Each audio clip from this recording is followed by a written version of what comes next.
Alright, so sa mga subscribers natin yan, so meron tayong video ngayon ng tuturo ko sa inyo yung tips kung paano mag-remove ng SIO. So SIO, ito yung sa laptop, yung pinakamalaking IC. At almost 128 pins ang category niyan. So ngayon, tuturo ko sa inyo paano ba i-remove niyan. So dito, may mga ibang technique, maraming technique dito na po. Nasa inyo yan, kung paano nyo gagamayin. So, i-zoom lang natin ng unti. Ayan. So, ngayon, syempre, gagamit tayo ng flux. So, Amtech gamit natin.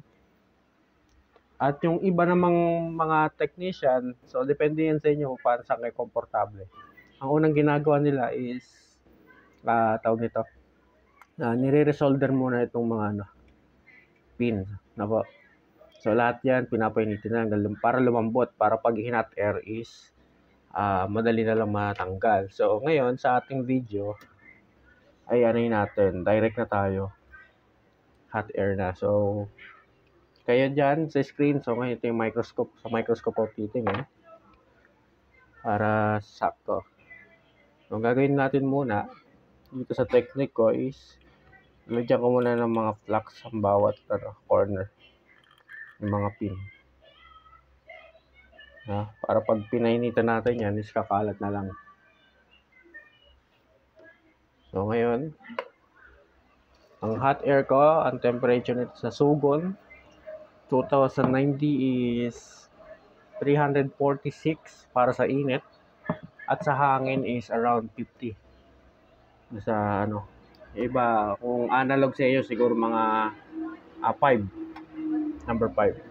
So, ngayon, ito, i-hot air natin to. I-ano mo lang. Painitin natin yung bawat gilid. At ngayon, ang bawat init din ng inyong hot air, o sa pagtanggal ito, depende sa inyong hot air na po. Kaya kailangan yung gamayin. Magta-trial and error kayo sa mga scrap board, wag agad sa mga direct customer. Tulad nito, napainitan ko bawat paa.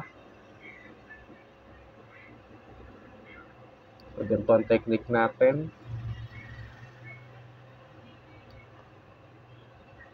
Ayan. So, makikita nyo yung banda sa lumalambot yung pin yan, yung mga hinang.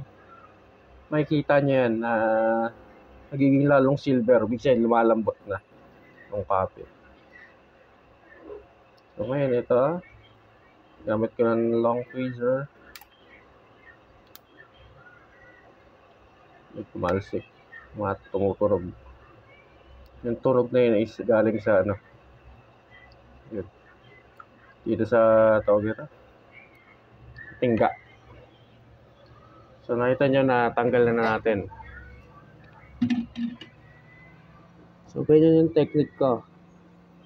So, ngayon, so, depende pa rin sa case-to-case basis tayo. Kasi minsan may ibang mga SIO na super lapit sa ganito. Yung halos magkadikit na, halos gaganyan na. No? Yung kapag dinirect mo agad ang init yun, pwede agad matunaw to. Yung plastic. So, ang ginagawa ko do, kapag ganun kalapit yung SIO sa mga gantong terminal, nilalagyan natin ng ganito yung orange. Yan. Yung ganyang orange. And then, inaanuan ko ng soldering iron muna para maging okay yung lumambot agad. Ayun ang purpose ko doon. Yan. So ngayon, try natin balik. May babalik natin agad. Pero usually kapag sa nagre-repair talaga ako, hindi ko agad to binabalik after ng ng tawag nito. Yung pagkatanggal, nililinis ko muna yan. So ngayon, hindi ko nalilinisin kasi tips lang naman ito. So ngayon, kapag magbabalik kayo, laging hahanapin yung isipin number 1 yung which is yung arrow. So dito makikita natin arrow yan. So counterclockwise lagi ang lahat ng arrow, yung pagbalik, yung orientation ng isang IC.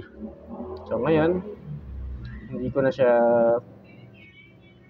dilinisan. Diretso ko na to, kabit. Ngayon, dito rin sa pagkabit, merong tamang rin, technique. So ngayon, yung iba, ginagawa, ako minsan, ginagawa ko, ito muna, inuuna ko yung dito, pa side. Ginagamitan ko ng soldering iron, dinidikit ko muna yung dito na. Tapos dito rin, para hindi agad magalaw, itong mga corner na yan. Tapos, tsaka ko, soldering iron or ay hot air ko. So, depende. So, ngayon, ang gagawin ko naman ngayon, yung technique is diretso na. Wala nang ganun-ganun. So, ito ay tips lang naman, guide kung paano ko ginagawa. Pag nagre-remove tayo ng SI. So, dito, kailangan banayan din ang kamay nyo. Kasi hindi mabigat. Dahil pin ito madaling maputol. At the same time yung yung layout niya. Ito balik-balik na yung mga nandito. Kaya hindi ko na rin ma-perfecto na maayos.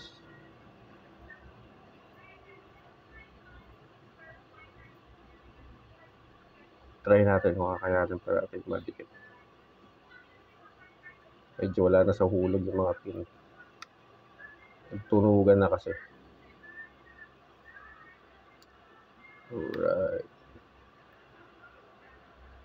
At kapag ginagawa nyo yung ganitong process, dapat dahan-dahan lang kayo. Dahil mayroong mga resistor na katabi yan. Unting nyo lang, pwede matanggal yan. Magtalsikan.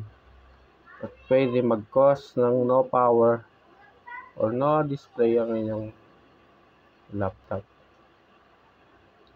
Okay. Simple lang yan. Ito sira rin pa ito.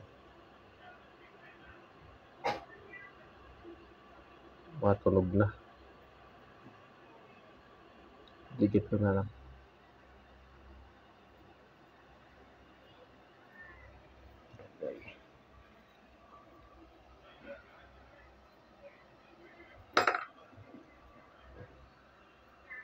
Balik ko yung ibang mga pin dito.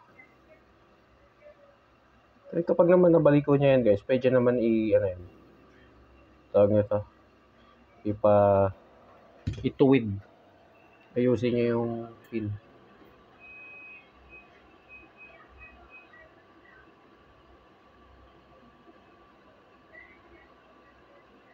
Yan, ilang natin.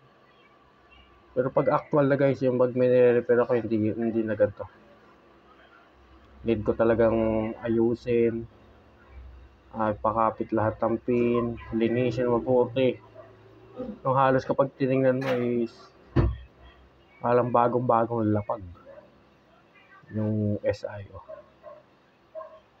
So yun, hindi na magagalaw. So ganyan ginagawa ko. And then, ang pinaka-final dyan, after mo may kabit, linisan mo. Ito, ayan. Brush lang.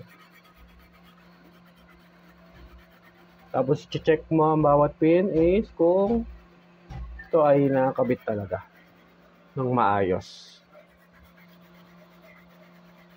So, ganyan ang technique natin. So, ito, hindi mo kasi customer item. Kumbaga, hindi ito ang final natin. Tawag ito. Na output pag ginawa na natin talaga sa actual repair. So, yun. So, napaka-basic lang yung natin. So, sana may natutunan kayo kahit sa simpleng natin. Pag-guide paano mag-repair or paano mag-replace ng SIO. Kaya lang guys. Maraming salamat. This is Justin. So, bye-bye.